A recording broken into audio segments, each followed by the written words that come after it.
Yes, so we can start the meeting now. So good morning and welcome back to Saturday Club meeting. Today we have Dr. Anand Ahuja with us, who is an interventional cardiologist based in Vadodara. He has done his MD, DNB, FESC and FSCAI. He's director of Rhythm Heart Institute. Also works as associate professor at SMMH Medical College. His areas of interest are coronary interventions, imaging, CHIP, non-invasive and preventive programs. He's on the editorial board of Journal of Cardiac Intervention. He's associate faculty at National Hypertension Working Group. He is regular faculty in national and international conferences, holds many positions in international professional organizations, and he is also an investigator in some clinical trials too. I mean, he has a very long CV, but I just tried to summarize it. And just before this meeting, we were talking about his trips to Tashkent, Russia for teaching medical students there with simulators and all those things. So Anand Ahuja is a very active interventional cardiologist, and I request him to speak on advances in coronary interventions, 3D angioplasty. So over to you, Dr. Anand. You have about 40-45 minutes and we'll keep 10 minutes for interaction. So over to you. Thank you. Thank you very much, sir. It's a pleasure, and it's actually an honor and privilege that I get to be talking. I've been your student, and I've learned a lot from my formative years at the initiation of my journey into medical world. Today we talk about advances. We all know about the routine conventional coronary angioplasty, where we just look at lesions on coronary angiography, which is just nothing more than a luminogram, where we look at lesions and we just see diameter stenosis and we treat them. So the conventional coronary angioplasty just involves dilatation by a balloon, deploying a stent and doing post-dilatation, and that is it. Now, let us compare this with something what we see in cricket fields. You know, we saw cricket umpires who used to give whatever difficult decisions, be it a very close run out or a difficult LBW or a caught behind, just by their visual assessment. But now a lot of techniques are there. We have the third umpire who has a lot of techniques like action replay. You have a sneakometer, you have a hotspot, and they use these techniques very, very finely to improve the precision of their judgment. And the same is true for conventional angioplasty. It has now changed. So now we have a lot of advances. We'll talk about various things in the next 30-40 minutes about FFR, IVUS, OCT, a brief mention about rotablation, cutting balloon atherectomy, orbital atherectomy, intravascular lithotripsy, and even retrograde PCI. Basically, most of the talk I'll focus about FFR, that is fractional flow reserve, intravascular ultrasound, and optical coherence tomography. And the use of these three modalities together will constitute something what we call as 3D angioplasty. Whenever we see a luminogram, whenever we see an angiogram, if the lesion is very critical, 80 or 90%, it is easy to make a decision for angioplasty. If the lesion is less than 30-40%, it is very easy to rule out any need for revascularization. But it is those intermediate lesions between 50 to 70% where there is a dilemma. And that is where comes the role of these pictures. Now, sometimes if you have to see this in real time, it would be difficult to take a call whether the batsman is out or not out. Whether to give this out or not out without an action replay would be difficult. And that is how you require the role of a third umpire with the newer technological advances. And the same is true here also. So if this is a lesion, the percentage stenosis would be something around 50 or 60%. Whether the patient's symptoms are attributed to this lesion, whether a person would benefit by doing angioplasty of this lesion or is not, whether he will benefit or not is not completely decided just by looking at this angiogram. Why does the angiogram fail? Because we are seeing a three-dimensional structure in a two-dimensional view, which can have its own pitfalls. For example, a foreshortening can overestimate lesion severity, and the reverse can also happen, vice versa, where you can actually underestimate the lesion severity also.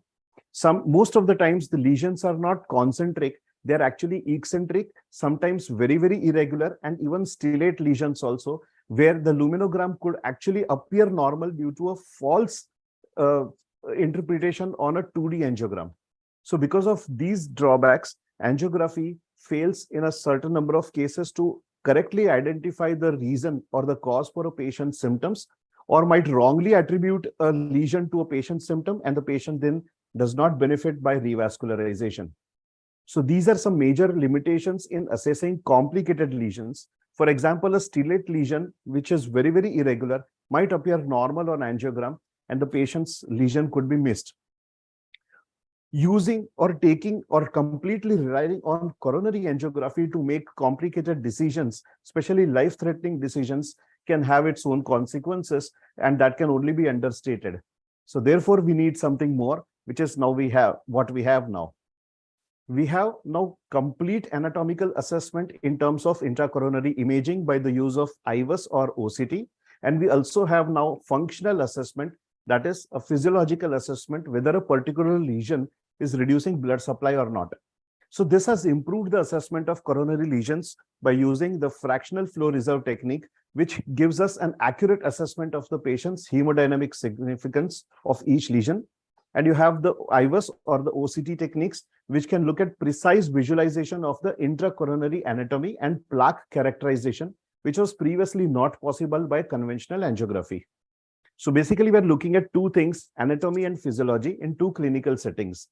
We also get to decide whether a angioplasty is indicated or not. And we also get to decide the technical aspects of the PCI.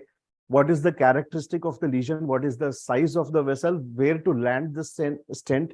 And whether the stent has been properly deployed or not. We get to see all of these. We'll first talk about the fractional flow reserve.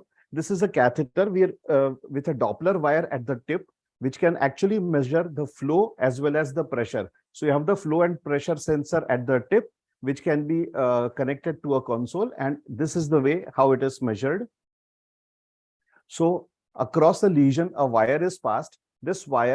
Over this wire, the Doppler wire is passed, which has a flow and a pressure sensor at its tip. And you measure the flow proximal to the lesion, and you measure the flow distal to the lesion. And the ratio of that is called the fractional flow reserve. This is done in conditions of complete maximal hyperemia, so that the impact of microcirculation is also elaborated. So you measure the flow before and after. The concept is that any hemodynamically significant lesion will reduce the blood flow at least by 20%. If it does not, then that lesion does not require to be revascularized. So that is the main concept. So the role of FFR is manifold. The angiography, we have seen it just visualizes the lumen, and there are significant pitfalls. The anatomical severity does not correlate with the flow limitation. The purpose of angiography is actually to determine flow limiting stenosis and whether a person would benefit with revascularization or not. Stenosis more than 80% or less than 40% correlate very well with the flow, whether it is significant or not significant. But intermediate lesions do not correlate, and further evaluation is certainly required. Eccentric lesions, we do not get true estimation of the severity, and we do not even get to see the properties of the lesion, whether it is a fibrous lesion, what is the vasoreactivity of the vessel, because these have significant impact on the blood flow, but this is absolutely not assessed at all by coronary angiography. And therefore, there is a role for fractional flow reserve, which actually measures the flow across a lesion, and that helps us determine whether a lesion is flow limiting or not, and thereby this helps us determine whether a person would benefit with revascularization or not.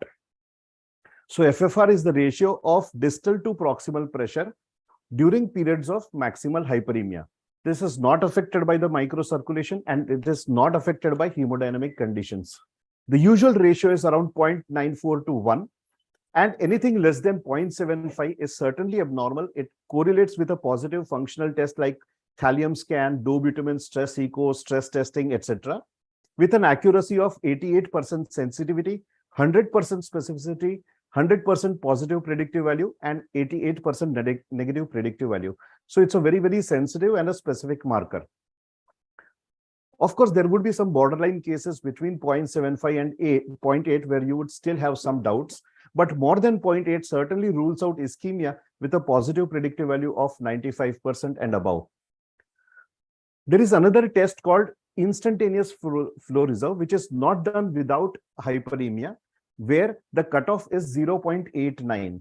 So without maximal hyperemia, if the lesion is significant, if the IFR value is 0.89 or more, then definitely you do not need any intervention. If it is less, then we can give vasodilators like adenosine so that there is maximal hyperemia, and then we measure the fractional flow reserve. And if it is more than 0.8, you certainly defer PCI, you do not require angioplasty. So this is how it is done. It is done proximal and distal, and you get a continuous curve of flow across the lesion, and that is how you measure the FFR.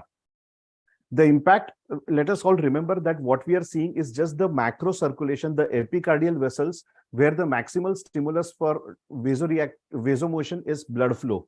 We do not look at the micro circulation, which has the maximal impact. And 80% of the resistance occurs at the level of micro circulation.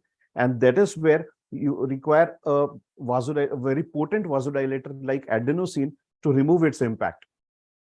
We use adenosine intracoronary or intravenous drip. Conventionally, we use the dose of 140 micrograms per kilogram per minute IV infusion. That is the dose we use to give maximal hyperemia. And then we measure flow before and after the lesion. So this is about the FFR technique. It has got significant applications. In a case of single vessel disease, if the FFR is more than 0.75, you don't need angioplasty, the outcomes will be excellent. The lesion-related death or heart attacks will be less than 1% per year, and they will not be reduced by doing angioplasty. So doing angioplasty for FFR more than 0.75 is not indicated. If the FFR is less than 0.75, the risk of cardiac death or heart attack at 5 years is almost 5 times high, despite revascularization. And proximal LAD lesion, if the FFR is low, the patient will benefit substantially with angioplasty. And if it is more, then you don't need to do anything at all. For small vessel disease, that is less than 2.8 millimeter size vessels, it helps determine revascularization. The Phantom trial showed that if the FFR again is less than 0.75, no risk of heart attacks or death. If it is less, then if you do an angioplasty, 24% would require a repeat revascularization, and if it is more than 0.75, only 2.6. So it helps. This cutoff is very, very good. It helps you define whether a patient needs angioplasty, does not need angioplasty. For left main coronary artery, the left main artery is the one which gives rise to the LAD and the circumflex arteries. If the FFR in the left main is more than 0.8, excellent long-term outcomes. It will tell you the flow across the LAD and circumflex both together, because the bed is a summed together bed of LAD and circumflex territories. If it is larger, it can even be larger if the RCA is totally occluded and the left system is feeding the right. And isolated left main disease can also have physiological significance. If there is LMCA and a LAD disease, the LMCA FFR will be higher because the bed is very, very small.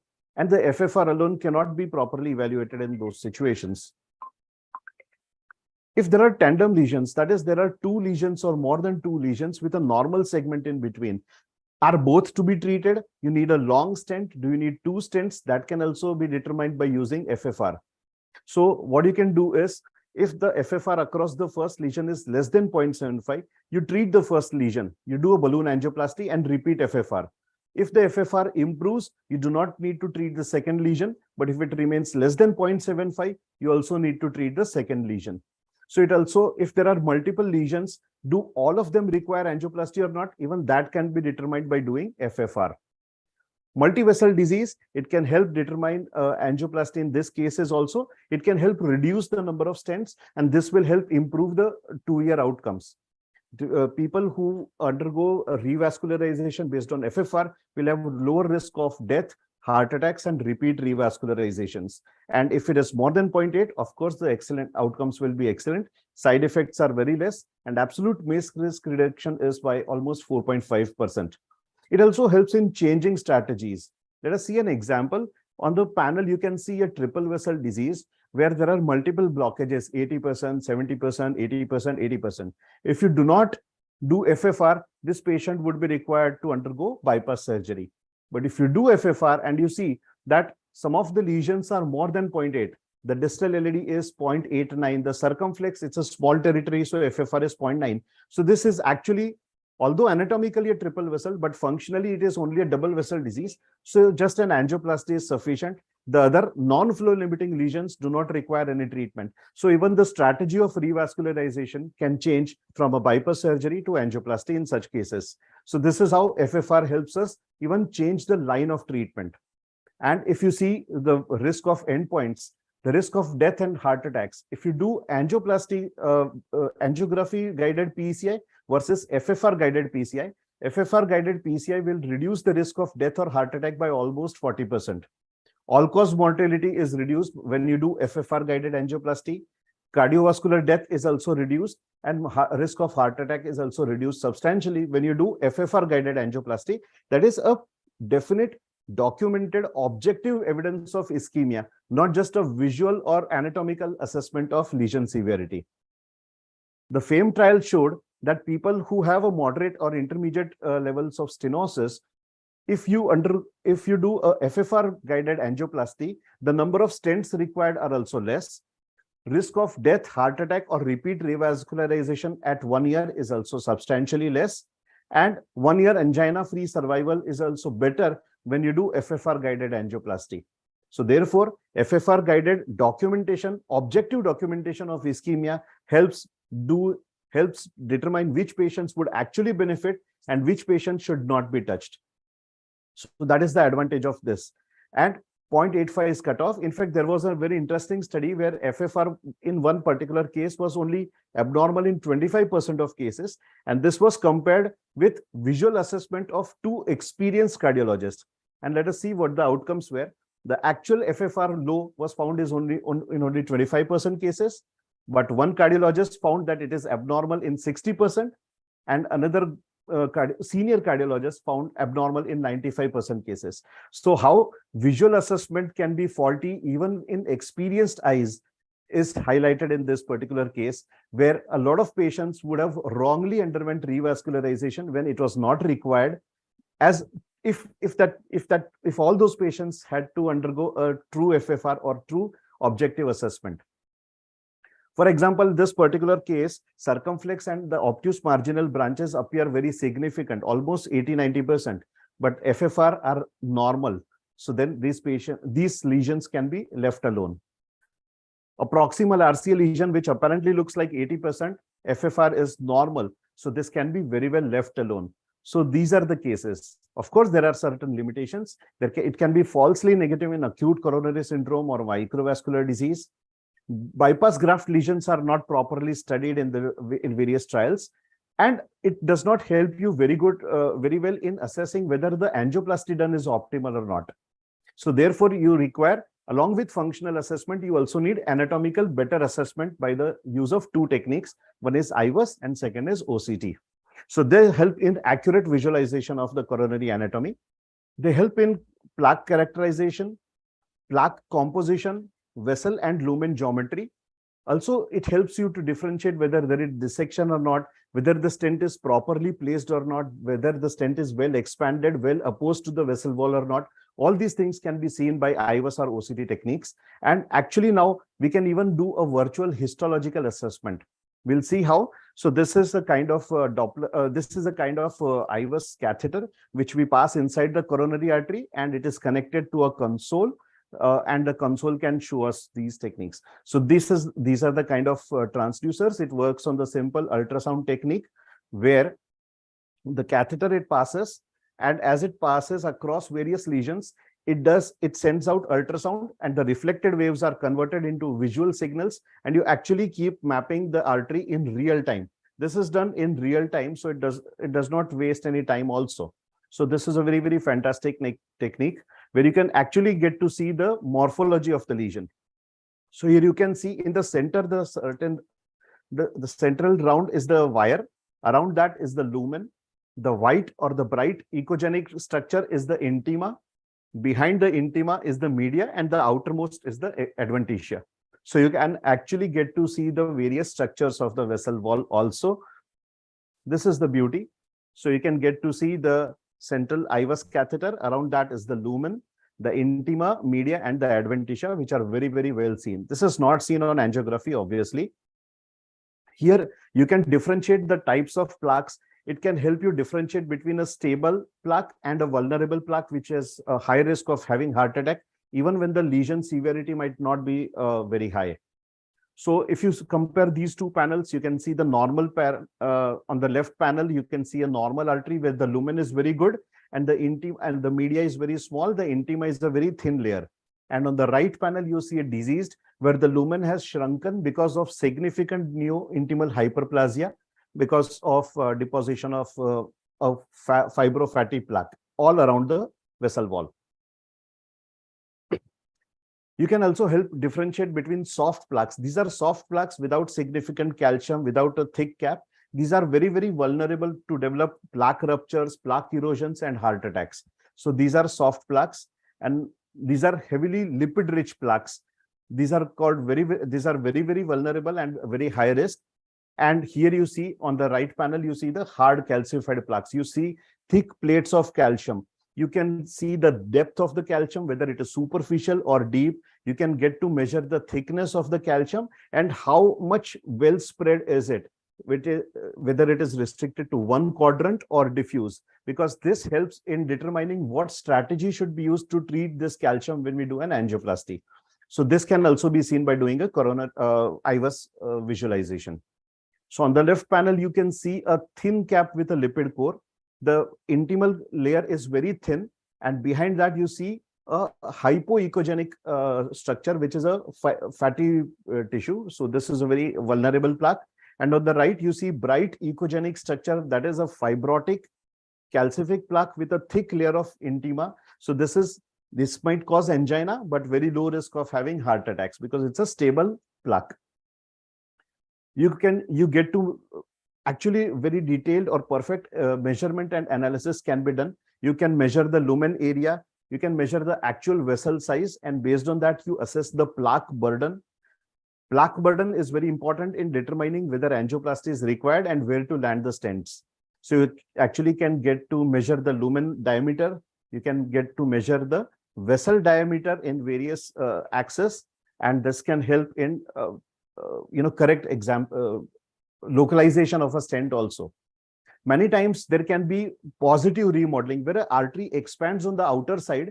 So despite significant plaque burden, the lumen might not change. So in this case, you can see two panels on the right, upper and lower. In both cases, the lumen diameter is 3 millimeters. The angiography would show same results, but the upper one has a lot of plaque, the lower one has very little plaque, and coronary angiography can fail in these two cases to differentiate the two. The IVUS is very handy in these cases. Very complicated lesions like stellate lesions might show a normal angiogram, as you can see on the left panel, but or the right panel also. But this can be very well picked up by IVUS. IVUS guided stent deployment. The concept of stent deployment is that number one, the proximal and the distal landing zone should be in the normal range. The stent should be completely expanded at least 90%, and there should be no gap between the stent and the vessel wall. These are the most important determinants of repeat restenosis in future. And these are not properly assessed by angiography, but very well assessed by doing IVUS. So whether there is a gap, you can see very bright structures. These are the struts of the stent. If you see very radiolucent areas behind, then you can know that there is a gap. So this is a malapposed stent. You need to further dilate. Otherwise, the patient would come back with stent thrombosis or restenosis. So you need to progressively dilate. If you did, see, these are three cases where very high pressure balloon dilatation was required so that the stent would be well opposed to the vessel wall. If this was not done, if IVUS was not done in this case, this patient could have landed with a malapposed stent and he would have a repeat block very early. So you can see on the top, on the left panel, the stent is well expanded, but it is not opposed to the vessel wall. So the restenosis risk will be high. In the middle panel, it is expanded slightly less than 90%. Although it is opposed to the vessel wall, but the stent is under expanded. And on the right panel, if you see, it is well expanded, well opposed, but it has torn the intimal layer, and that can also lead to repeat blockages in the future. So in all these three cases, the angiography would fail to recognize, but IVUS would clearly differentiate and therefore IVUS is important in these cases. We'll not go into more technical details for paucity of time, but this has significant therapeutic implications for restenosis also. If a patient comes with repeat blockage, IVUS helps you differentiate and identify the mechanism for repeat blockage. Whether it was malapposed or under-expanded stent in the past, then you only need to balloon dilate and properly oppose the stent to the vessel wall. You do not require to put another stent inside. But if the stent was properly deployed, but there is newer development of atherosclerosis, then you need to put another stent inside. So even decision for treating restenosis can be different when you do IVUS. Now, there are color codings and using various radio frequency techniques. IVUS is now tagged with virtual histology, where you actually get to see the fibrolipidic plaque, fibrous plaque, calcium, etc. So this is virtually like seeing histological sections of the artery in a live person. We'll not go into more details, but do all patients require IVUS? No. High-risk patients, complicated angioplasties like left main angioplasty, restenosis patients, or suboptimal angiographic results showing haze or dissection or hematoma, etc., or impaired blood flow after an angioplasty should undergo IVUS, or heavily calcific lesions should undergo IVUS studies. And it has been shown that 1 year repeat revascularization or blockage risk is 2.9% when you do IVUS guided angioplasty, and it is 5.4% when you just do angiography guided angioplasty. So it will have good benefit for the patient outcomes also. The repeat chances of repeat blockages are substantially low. And it has been shown in the flavor study whether FFR guided angioplasty or IVUS guided angioplasty. I'm not going to more details of the study, but you can determine which patients can be left alone, which patients to be treated, and whether angioplasty is done, whether it is optimal or suboptimal. So based on various criteria of FFR and IVUS, we won't go into more technical details. It has been shown that both of the studies are good, but if you look at medical treatment, FFR guided therapy is better to patients left alone. And if you are doing angioplasty, then IVUS guided patients will have less chances of major cardiac outcomes. If you want to see FFR guided PCI, then the results of medical treatment are very good, but it does not differentiate very well between optimal and suboptimal PCI. Whereas IVUS guided PCI, it differentiates very well between optimal and suboptimal PCI, and the outcomes are very different. So if a patient requires angioplasty, IVUS is better. And if you want to rule out the need for angioplasty, FFR is better.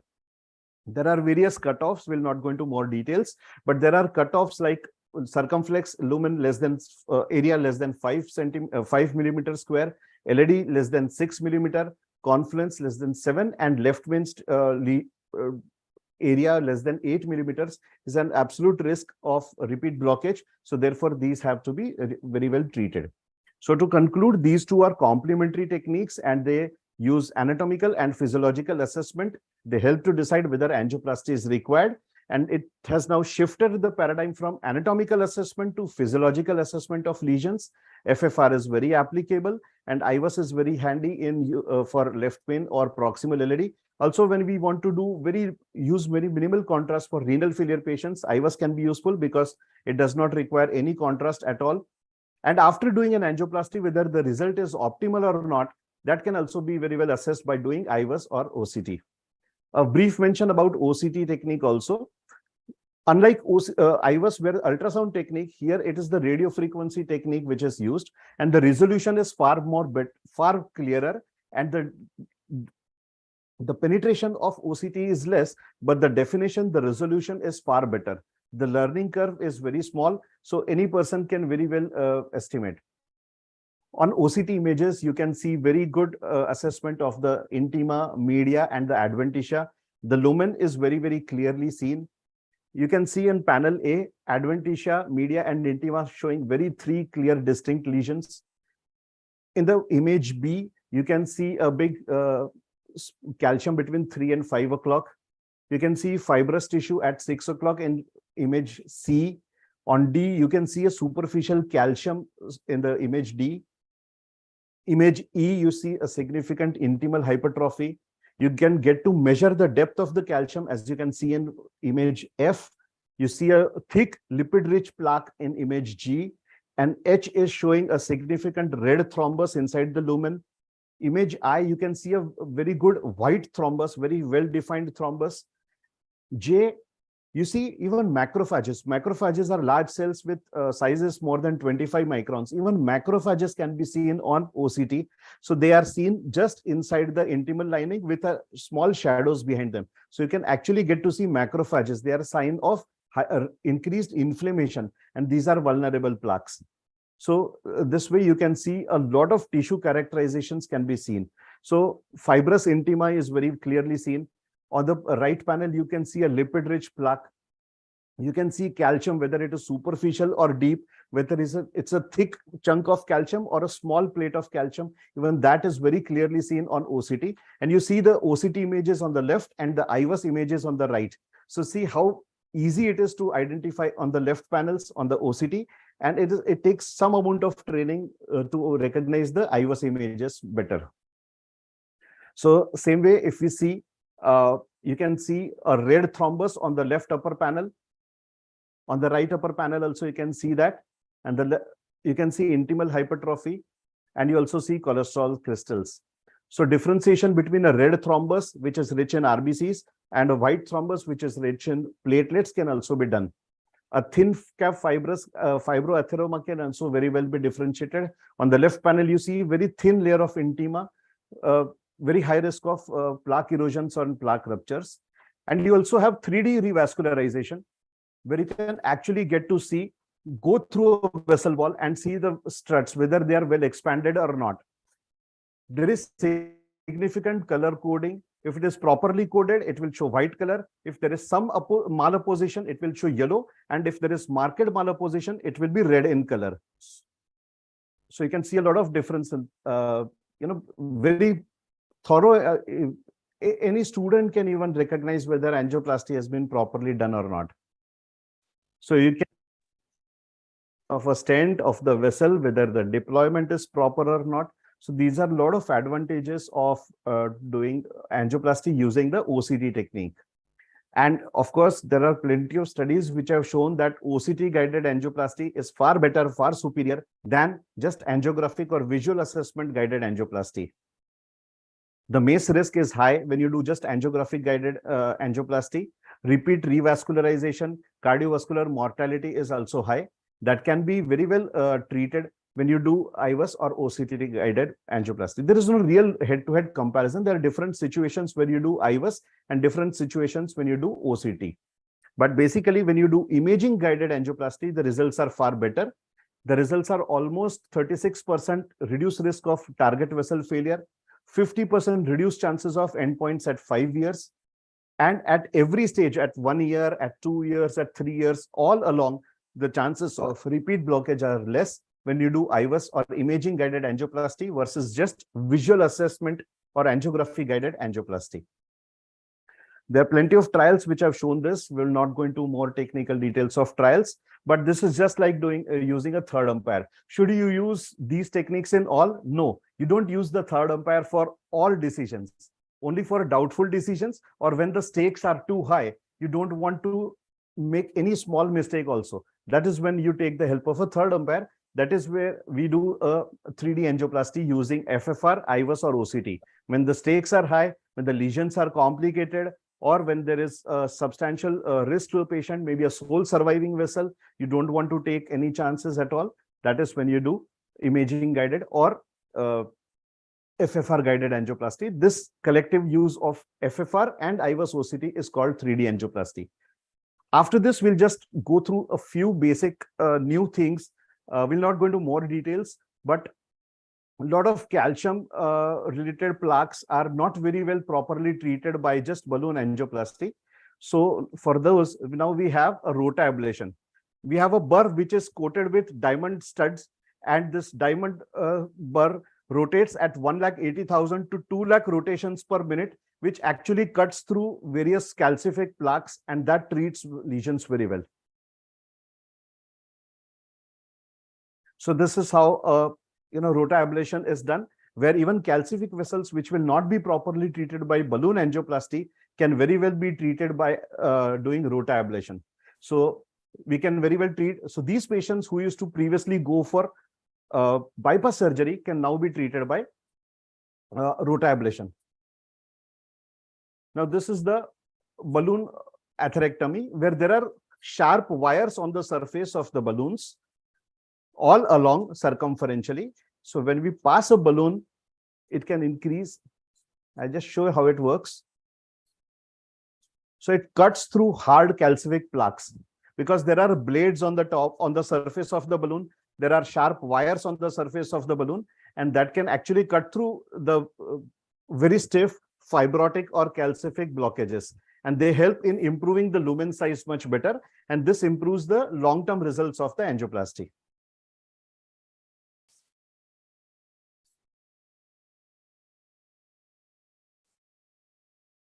So this is how the balloon is placed.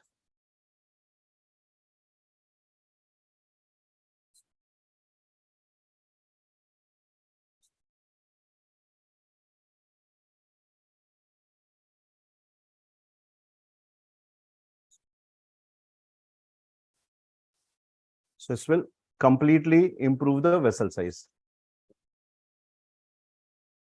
Now you also have the directional atherectomy, you have orbital atherectomy. There are so many other techniques available. So blockages which were previously not amenable to angioplasty are also now well treated by the use of atherectomy devices. So very stiff fibrotic lesions, calcific lesions now can be treated by using various devices. This is a atherectomy device where a stent which has been previously deployed has developed repeat blockage. These are very stiff to treat blockages, and these patients previously had no other choice except bypass. Sometimes even bypass was not a choice. So now in these cases, all these lesions can be very well shaved by doing directional atherectomy. So these are, and you also have the intravascular lithotripsy. So this is just like we do lithotripsy for renal stones or calculi. We have catheter, which is a balloon, and in that there is a lithotripsy device. So just see the mechanism, how it works.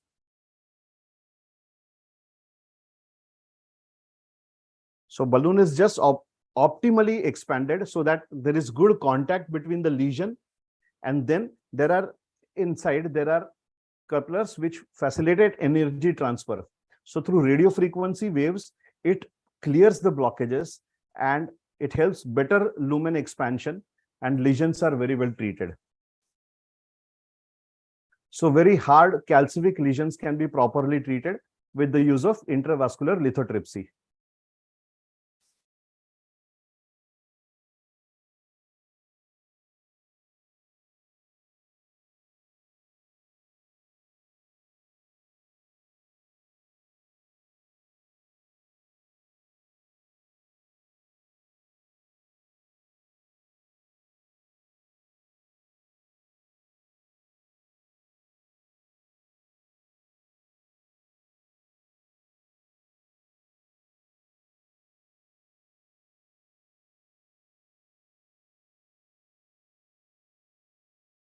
So this is how lithotripsy is done. A short video about retrograde angioplasty. Sometimes blockages are so stiff, you cannot pass wires through them. So now if there are good collaterals, we can enter into a collateral channel and retrogradely get into the diseased vessel and then complete an angioplasty. So even that is possible. So when we have all these advanced techniques, what is going to happen is that a surgeon who used to be very, very center place in cath labs and OTs will now become redundant or extinct like dinosaurs. But for that, many more advances require a lot of brainstorming, new ideas, and there are fantastic changes which are coming over and over. And we are very happy to be in very exciting period where previously not treatable lesions are now being treated. And because this is an endovascular technique without surgery, without incisions, without anesthesia, age is no bar. Even 90-year-old, 100-year-old, frail people, unfit people for revascularization, unfit patients for surgery can undergo various revascularization and they could benefit. So I'm happy to close my talk and would be very happy to share with you any insights that I can, and any suggestions or questions are most welcome, sir. Thank you, Anand. It was simply mesmerizing, I would say, because kind of images that you showed, the kind of videos that you showed, made it very clear even to a novice like us, no, who do not know much about this coronary lesions and everything. So wonderful presentation. Thank you so much. And I'm sure there may be many questions. One question which crop up in my mind is, where does the debris go when you do this rotator ablation or this atherectomy? Where Yes. does the debris go?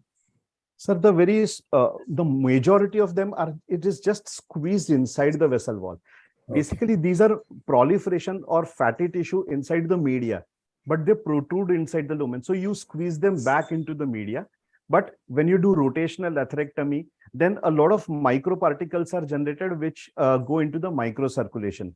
So when you do them, when you do this procedure, we have to give vasodilators to dilate the microvasculature so they can be taken care of. They can be removed from the microcirculation. Otherwise, these particles can clog the microcirculation and can cause slow flow. So therefore, we do not do this when there is a heart attack situation, because there it's a thrombus which can very highly embolize into microcirculation. But these are done for cold lesions. Right.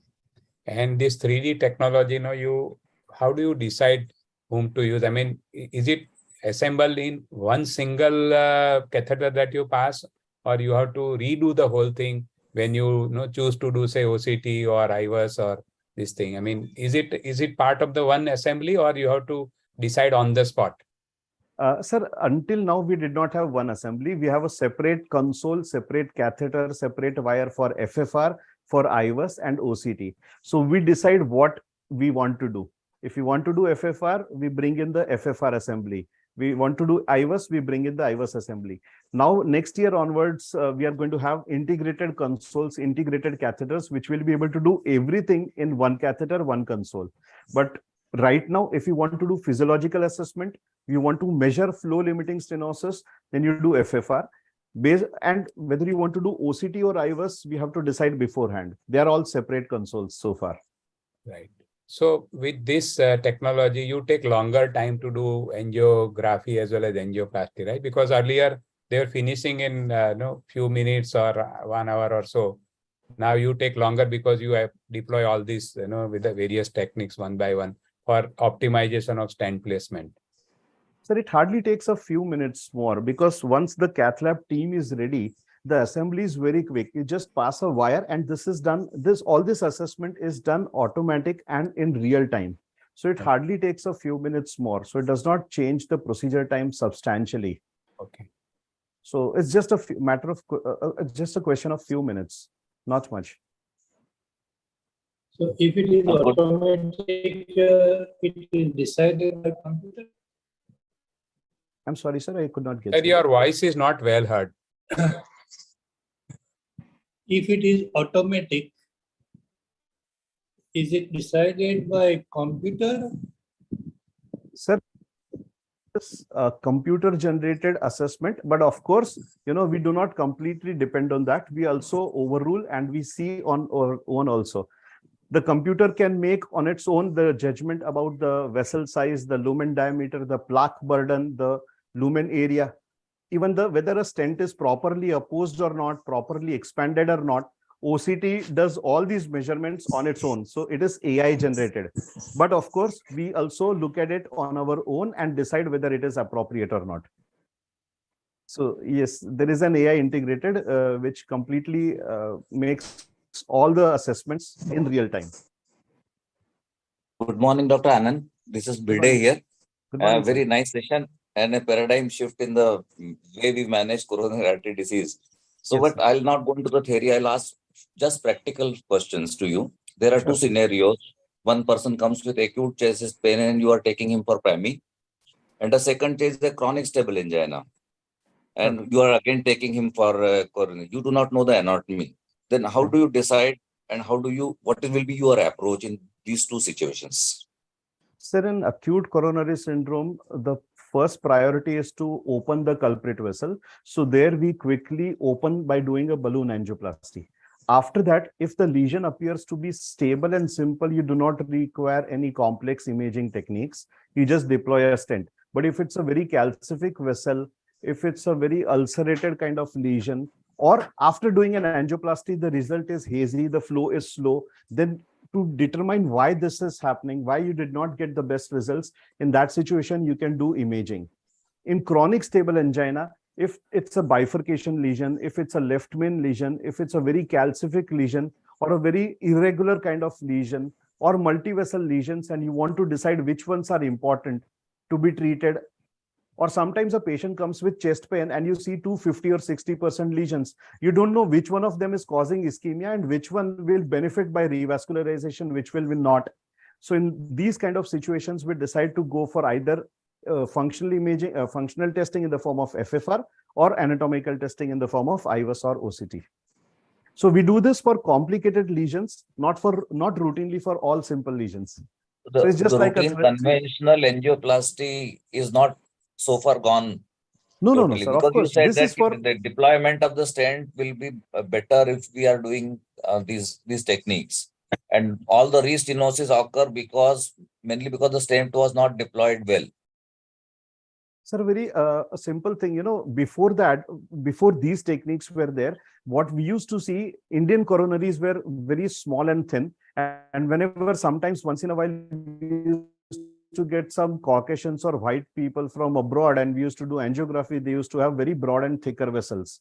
We used to think that there is a racial difference. Ethnically, we have smaller coronaries. But right, when we did IVUS and OCT, we saw that but we have more diffuse atherosclerosis, and therefore we are seeing very small lumens. So once in a while, even if you're doing 2 or 3 cases in a month, the learning from those 2 or 3 cases helps you change the way you look at conventional angiograms, and you do conventional angioplasties also. So previously, when I used to do more, when I used to use the 2.5 or 2.75 millimeter stents more, now I know that vessels are much more than what they appear on angiography. They are 3.5 or even 4 millimeters. So the sizing of stenting is much better. The opposition, we do more high pressure balloon dilatations because we know that there could be some small malappositions or under expansions which can be missed on normal angiography. So even when I'm not doing an IVUS study, I'm still going to go for high pressure non-compliant balloon dilatations, so that the learning from IVUS OCT can be carried forward to our conventional angioplasties also. So that has also helped improve the outcomes of our conventional angioplasties. Just one question. If the time required is not much of a difference between conventional angioplasty and this IVUS or OCT guided. Yes. In the time to come, will all the primary angioplasties will also be done under the guidance of IVUS? Do you foresee that? Sir, in India, it will be slightly difficult because we are a price sensitive market, and these are expensive a little. So therefore, as long as these get covered by the government schemes, the penetration of government schemes is almost 70-80% now today. So once the government starts allowing the use of IVUS and OCT, then it will be very, very high. Otherwise, the cost will be a major determinant. So the next question, what is the cost difference between the two? Sir, this IVUS would be IVUS or OCT. If you do, it's almost 50 to 70,000 extra on top of the conventional angioplasty. Actually, the catheter is 70 to 80,000. So that's the difference between that the is the cost difference. Yes, that's quite substantial. And how many cath labs in Baroda have this facility? Sir, we have in-house everything: OCT, IVUS, FFR, and 2 or 3 hospitals have in-house. Most of the times, what they do is, because these are very expensive, the consoles are more than 1.5 CR.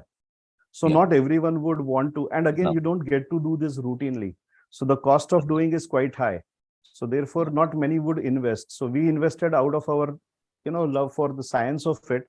But from business perspective, many people don't buy them, but they do it on as required. You rent them and you do you just pool a couple of cases, 2, 3, 4 cases, and then you rent a IVUS console or a OCT console, and you do 3, 4 cases together. That is how most of the labs do it. Okay, thank you.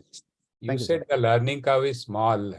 So what for does it for mean? OCT. How many months or how many training sessions you need to undergo to sort of master these techniques? Sir, OCT has a very small learning curve. So you just see a few cases, even on YouTube, and you are good enough to identify. And again, the AI is so good that, almost always, its interpretation is fairly correct. It very rarely makes a mistake. Compared to OCT, the IVUS requires some more training because there is no color differentiation. It's only on the shades of white, black, and gray where you have to make the visual assessment. So that is where you require some amount of training. So maybe 50 or 100 cases is what you'll require to do to become proficient in interpretation of those images. But it's not very difficult, sir. So, and I believe because this is an advanced technology, there are no pitfalls associated with this. So obviously there would be some pitfalls. Nothing would be without pitfalls. For example, OCT requires clearance of the lumen of the vessel wall from blood. So we have to inject contrast or a dextran, low molecular weight dextran at a very high pressure while the catheter is making all the measurements. So the contrast usage is quite high when you do OCT. So people who have borderline kidney functions or borderline heart functions, LV dysfunction, those patients, when the contrast burden goes up, they could have complications related to increased contrast use. So those are the drawbacks of OCT. But in that situation, we can do IVUS. IVUS does not require anything. In fact, IVUS can help us do a very minimal or no contrast angioplasty also. So person with a creatinine of 5 can also undergo angioplasty by doing IVUS because it does not require any contrast at all. But IVUS, the visualization is slightly inferior compared to OCT. So that is a trade-off. Right. But it does not require contrast. So contrast usage is quite a lot in case of OCT. And these are all invasive techniques. So you have to put wires inside. You have to put those wires could sometimes be traumatic. Of course, not very common. We have rarely ever seen any trauma occurring because of the Doppler wire or catheters. But theoretical, there is a possibility. So with this imaging technology with us, are we anyway lagging behind the Western world in terms of assessment? No, sir. I don't think that we lag behind in terms of assessment. The only thing we lag behind is the number of patients who deserve these techniques, but they do not get them because of financial restraints. So in fact, Indians have very aggressive atherosclerosis. We have far more complex lesions than the rest of the world. So therefore, the usage of these techniques should be far more in our patients. But because of financial restraints, we are not able to offer them as much as we would like them to. Right. So the percentage of usage would be close to 5%, I would say, in our practice at our hospital. Maybe out of 100 angioplasties, we do it for 5 or 7 patients. Okay. In the West, they would be doing it for far more, maybe 20, 30 or 40%. If the patient requires it, the patient gets it. Here, there is one more question, whether the person affords it. Right. So that's the big difference, sir. And this can be decided before you take the patient on table. Yes, sir. This can be decided before. Looking at an angiogram can tell you whether this patient, whether it's a simple angioplasty or complex angioplasty, whether the person would benefit by doing imaging or not. So yes, we can decide beforehand. Wonderful. Absolutely. So any more comments or questions? There is a question in the chat box. When to go for FFR angiography in asymptomatic high-risk patient. So if a patient is asymptomatic, maybe on a routine testing, if the treadmill test is say positive and you did a coronary angiography and you see a 50-60% kind of lesion, if the patient is asymptomatic and if it's a mid LAD or distal LAD or distal RCA, you don't require anything. But if it's a proximal LAD, you don't want to miss out. The patient could have a major cardiac event. So in those high-risk cases where say proximal lesions or left main lesions, which angiographically do not appear to be significant, but the stress test is positive, dobutamine stress test is positive, or the patient has some symptom which is not properly explained by angiographic assessment. In those situations, we do FFR. FFR can help to differentiate which are flow limiting stenosis, which are not flow limiting stenosis, which lesions need to be treated, which will benefit by revascularization, and which do not require anything at all, except conservative medical treatment, of course. So those are the cases where we use FFR to differentiate when to do or when not to do. I hope that answers, sir. Yeah. Sure. So thank you, Anand, for that was wonderful Thank you talk, so much, sir. Thanks a interactions, lot. and we look forward to more such talks in future from you. Thank you so Thank you much. so much, sir. Thanks a lot. So we end the session here. Thank you all. We meet next Saturday again. Thank you.